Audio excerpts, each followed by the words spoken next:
président de la République Car nous sommes 68 millions de a pris Français la parole il y a quelques endeuillés secondes. par les attaques terroristes du 7 octobre dernier.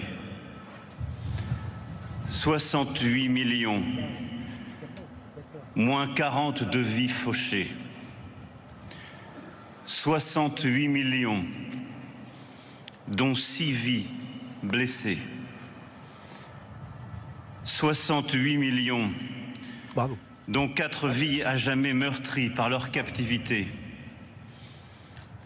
68 millions, dont 3 vies sont encore prisonnières, pour la libération desquelles nous luttons chaque jour. Leurs chaises vides sont là. Orion, Orad, Ofer.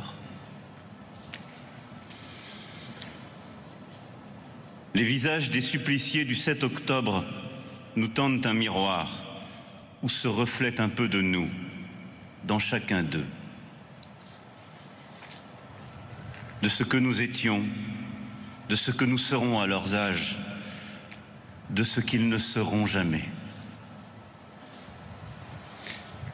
Ils n'avaient pas 20 ans.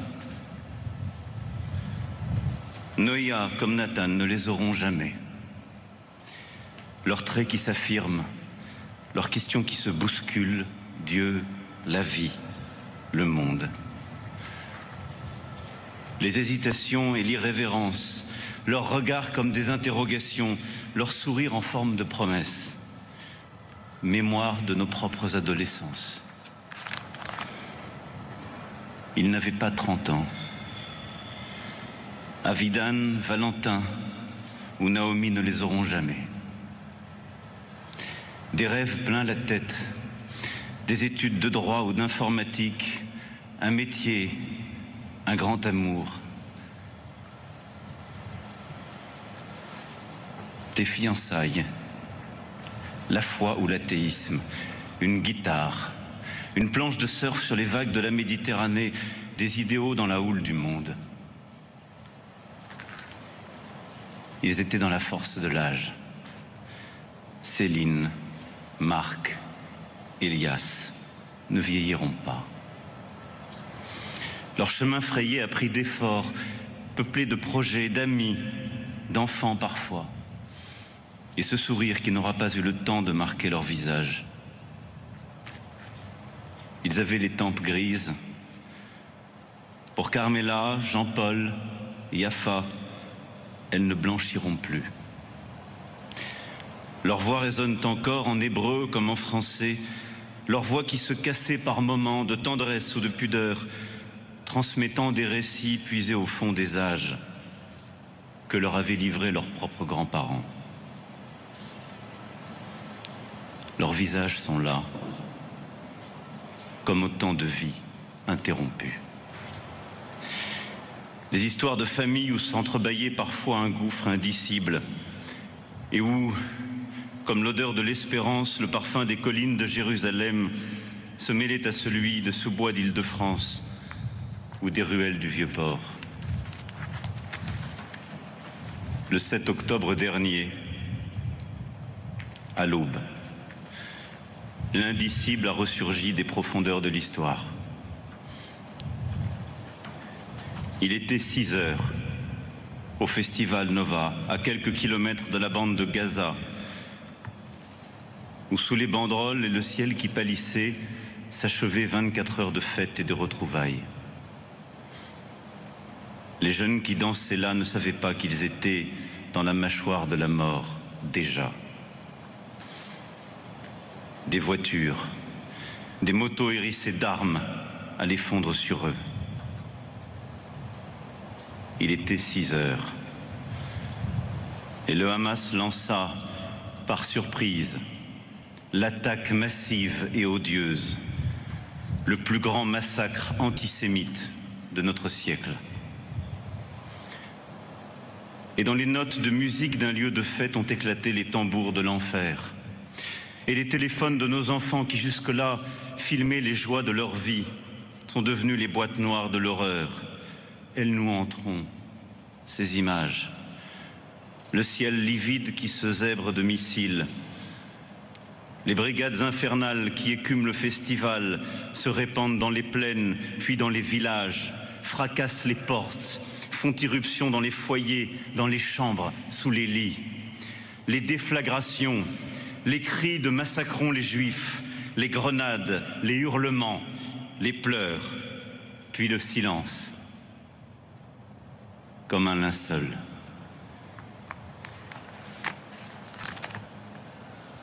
Le silence face à l'indicible. La sidération face à la sauvagerie. Les larmes face à la barbarie. La barbarie. Celle qui brûle et qui brise, qui abuse et qui tue. Celle qui déchire les familles, abat une petite fille parce qu'elle ralentit la colonne, happe sur son chemin un enfant en pyjama, en tue un autre au creux même des bras de son père. Celle qui nie la joie, l'art, la culture, la liberté de la fête. Et nos cœurs se serrent aux échos du Bataclan, de Nice ou de Strasbourg. La barbarie. Celle qui fauche cette jeunesse à peine éclose, qui ravage ces kibboutz, souvent forts de convictions pacifistes, prêts à entendre la souffrance palestinienne que les terroristes ont piétinée en prétendant la défendre. La barbarie. Celle qui se nourrit d'antisémitisme et qui le propage. Celle qui veut annihiler, détruire, et qui pourtant ne peut empêcher des rayons de lumière au milieu de la nuit. Les messages d'adieu de ces jeunes qui savent qu'ils vont mourir et qui envoient à leurs parents une dernière expression d'amour et de gratitude. Cet homme qui s'interpose entre l'explosion d'une grenade et ses deux enfants, sauvant leur vie au prix de la sienne, et le sacrifice de cet autre père qui n'était pas sur les lieux de l'attaque et qui, quand il a reçu l'appel de sa fille, prise sous le feu des tirs à Nova, a sauté dans sa voiture pour aller la chercher, allant au-devant de la mort. La barbarie et nos lumières. Car ceux qui tuent par haine trouveront toujours face à eux ceux qui sont prêts à mourir par amour. Et toujours ils verront s'élever contre eux notre pays, qui ce 7 octobre a été touché dans sa chair. De Montpellier à Tel Aviv, de Bordeaux au Negev, les morts français du 7 octobre n'étaient pas tous nés sur le sol de France. Ils ne sont pas tombés sous le ciel de France, mais ils étaient de France. De France parce qu'ils la portaient en eux et que notre pays était partout où ils étaient. De France parce qu'ils avaient l'exigence de l'idéal, le goût de l'universel. De France parce qu'ils aimaient notre pays avec la force ardente de ceux qui, en apprenant sa langue, se plongeant dans sa culture, ne le quittent jamais. Et en cette cour, sur notre sol que certains n'avaient jamais foulé, leurs visages sont là, rappelant l'évidence de leur vie, la trace ineffaçable qu'ils laissent dans les nôtres, notre viatique pour l'éternité.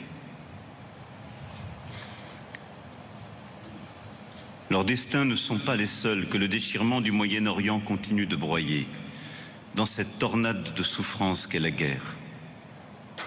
Et toutes les vies se valent inestimables aux yeux de la France.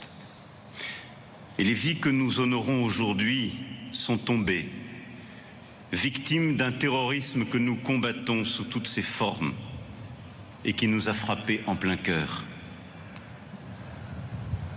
La France recueillant ses enfants parmi d'autres de ses enfants dont elle n'oublie aucun. Refusant les séparations comme les divisions, refusant l'esprit de mort, de chaos et de clivage que nourrissent précisément les terroristes. Jamais en nous, nous ne laisserons prospérer l'esprit de revanche. Et dans ces moments de deuil, dans les épreuves du temps, rien, jamais, ne doit nous diviser. La France restera unie pour elle-même et pour les autres. Unie pour se tenir au-delà des destins et des différences au sein de notre nation. Unie dans ces moments de souffrance pour les Israéliens et les Palestiniens afin d'œuvrer sans relâche pour répondre aux aspirations à la paix et à la sécurité de tous au Proche-Orient.